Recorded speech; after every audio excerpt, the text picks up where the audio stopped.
Crônicas do Amanhecer. Por Feijão, Centro Espírita Allan Kardec de Balneário Gaivota.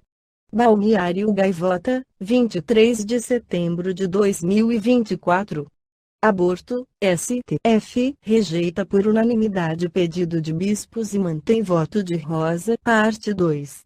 O plenário do Supremo Tribunal Federal, STF, decidiu, por unanimidade, manter o voto da ministra Rosa Weber a favor da descriminalização do aborto até 12 semanas de gestação.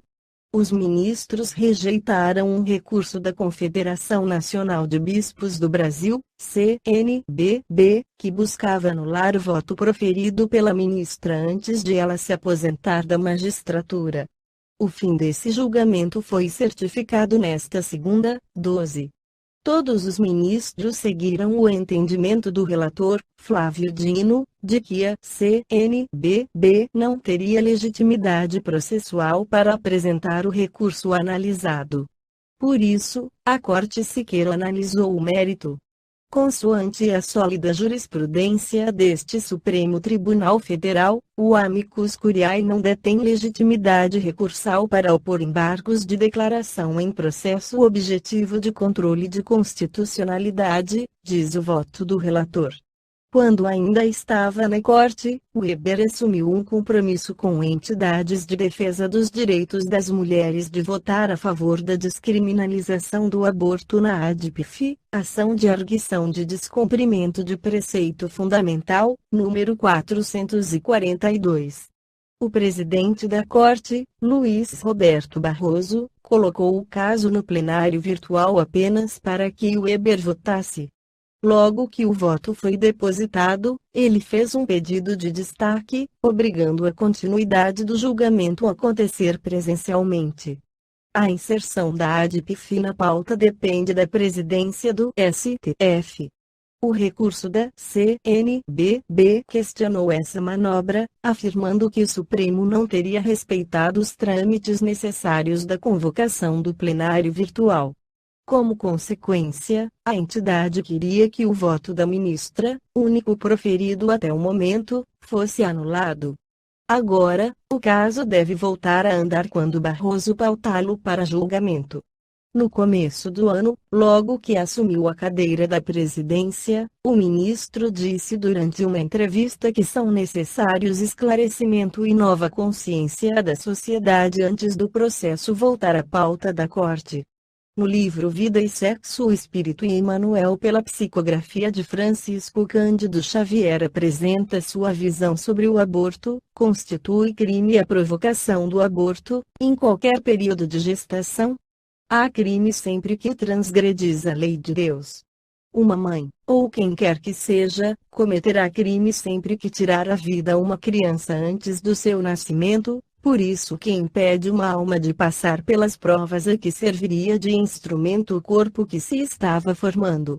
Falamos naturalmente acerca de relações internacionais, sociais, públicas, comerciais, clareando as obrigações que elas envolvem. No entanto, muito frequentemente marginalizamos as relações sexuais, aquelas em que se fundamentam quase todas as estruturas da ação comunitária. Esquece-se, habitualmente, de que o homem e a mulher, via de regra, experimentam instintivo horror à solidão e que, à vista disso, a comunhão sexual reclama a segurança e duração para que se mostre assente nas garantias necessárias. Impraticável, sem dúvida, impor a continuidade da ligação entre duas criaturas, a preço de violência. No entanto, à face das contingências e contratempos pelos quais o carro da união esponsalícia deve passar pelas estradas do mundo, as leis da vida, muito sabiamente, estabelecem nos filhos os zelos da comunhão entre os cônjuges, atribuindo-lhes a função de fechadores da organização familiar, com a colaboração deles. Os deveres do companheiro e da companheira, no campo da assistência recíproca, se revelam mais claramente perceptíveis e o lar se alteia por escola de aperfeiçoamento e de evolução, em marcha para a aquisição de mais amplos valores do espírito, no mundo maior. De todos os institutos sociais existentes na Terra, a família é o mais importante, do ponto de vista dos alicerces morais que regem a vida. É pela conjunção sexual entre o homem e a mulher que a humanidade se perpetua no planeta. Em virtude disso, entre pais e filhos residem os mecanismos da sobrevivência humana, quanto à forma física, na face do orbe. Fácil entender que é assim justamente que nós, os espíritos eternos, atendendo aos impositivos do progresso, nos revezamos na arena do mundo, ora envergando a posição de pais, ora desempenhando o papel de filhos, aprendendo, gradativamente, na carteira do corpo carnal, as lições profundas do amor que nos soerguerá, um dia, em definitivo, da terra para os céus. Com semelhantes notas, objetivamos tão só destacar a expressão calamitosa do aborto criminoso, praticado exclusivamente pela fuga ao dever. Habitualmente nunca sempre somos nós mesmos quem planifica a formação da família, antes do renascimento terrestre, com o amparo e a supervisão de instrutores beneméritos, à maneira da casa que levantamos no mundo, com o apoio de arquitetos e técnicos distintos.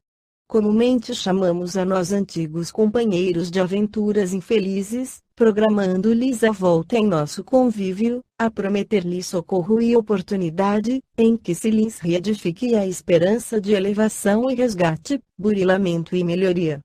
Criamos projetos, aventamos sugestões, articulamos providências e externamos votos respeitáveis, englobando-nos com eles em salutares compromissos que, se observados, retundarão em bênçãos substanciais para todo o grupo de corações a que se nos vincula a existência. Se, porém, quando instalados na Terra, anestesiamos a consciência, expulsando-os de nossa companhia, a pretexto de resguardar o próprio conforto, não lhes podemos prever as reações negativas e, então, muitos dos associados de nossos erros de outras épocas, ontem convertidos, no plano espiritual, em amigos potenciais, à custa das nossas promessas de compreensão e de auxílio, fazem-se hoje isso ocorre bastas vezes. Em todas as comunidades da Terra inimigos recalcados que se nos entranham a vida íntima com tal expressão de desencanto e azedume que, a rigor, nos infundem mais sofrimento e aflição que se estivessem conosco em plena experiência física, na condição de filhos problemas, impondo-nos trabalho e inquietação. Admitimos seja suficiente breve meditação, em torno do aborto delituoso, para reconhecermos nele um dos grandes fornecedores das moléstias de etiologia obscura e das obsessões catalogáveis na patologia da mente, ocupando vastos departamentos de hospitais e prisões. Esta foi a crônica do amanhecer de 23 de setembro de 2024. Por Alfredo Feijão Lopes.